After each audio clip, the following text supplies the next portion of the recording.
Hi, welcome to our channel. Today we're gonna do a review on the movie Vivre Sa Vie by Luc Godard. Thanks for watching and also subscribing.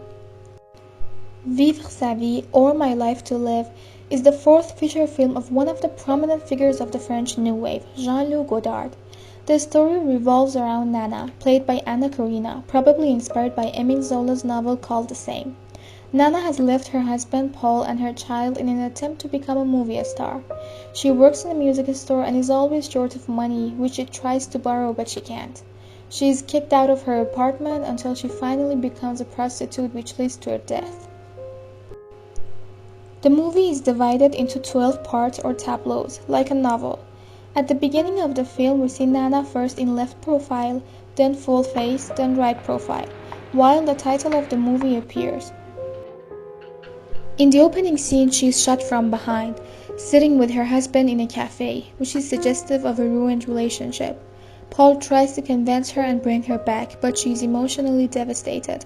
Next, they start playing pinball in the same cafe, while Paul is narrating how his father, a school teacher, received a written story from one of his students on an assignment which goes like this. If you take away outside of a chicken, you have the inside. And if you take away the inside, you have the soul. Nana also will be stripped down throughout the film, because prostitution is one of the ultimate acts of stripping and separation from an old self, an old identity, which ironically in Nana's case leads to her death, not a revelation. Godard does not shy away from preparing us, step by step, for the inevitable ending of the story. In the famous scene, Nana goes to cinema to watch Dreyer's The Passions of Joan of Arc on the screen. When Joan of Arc weeps upon hearing her death sentence, Anna starts crying too. Although she does not know how her life will turn out to be, but Joan's martyrdom could be compared to the upcoming result of prostitution, which in a patriarchal society could mostly lead to a severe ending. Susan Sontag has written an essay about the movie, calling it one of the most extraordinary, beautiful, and original works of art that she knows of. In this essay, she gathers on Nana's freedom as an ontological mode with no psychological interior. Nana considers herself to be free, and consequently responsible. In an earlier scene in which she meets one of her older girlfriends, who is also a prostitute, she says, "I am responsible. I turn my head, I am responsible. I'm not happy, I am responsible." She yearns to talk less and act more and comprehend things as what they truly are, so that when she wants to finish her speech, she tells her friend, "A plate is a plate, a man is a man, life is life."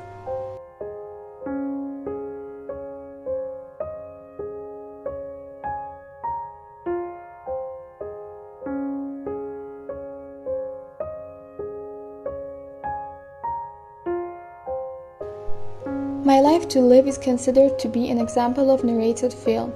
Throughout the movie, we are encountered with different texts, stories being told, quotations, excerpts, and the like.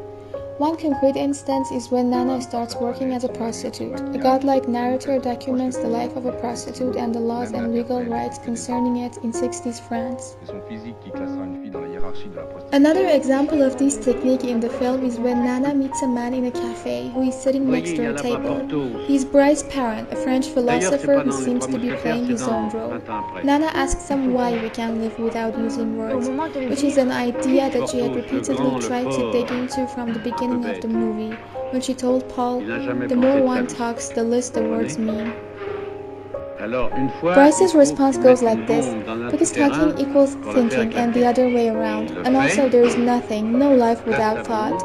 Godard himself has always had a preoccupation with the subject of language and its role in the creation of visual arts and human relationships, which could be the reason behind his decision on giving the role to Perrin, who believes language produces humanity, not the other way around.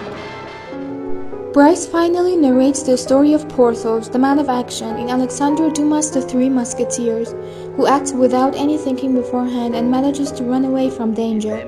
But when he, for the first time, starts to ponder on his actions, he stops, not knowing how to walk again, and putting one foot in front of the other. The first time he thought it killed him. Godard is once again preparing us for Nana's death. The ending may seem abrupt to many of the viewers, but one should consider the movie as a tragedy in which death is inevitable. Godard creates a balance between the realistic context and subject of the film while crafting the story in a theatrical manner and letting tragedy to formally shape the story.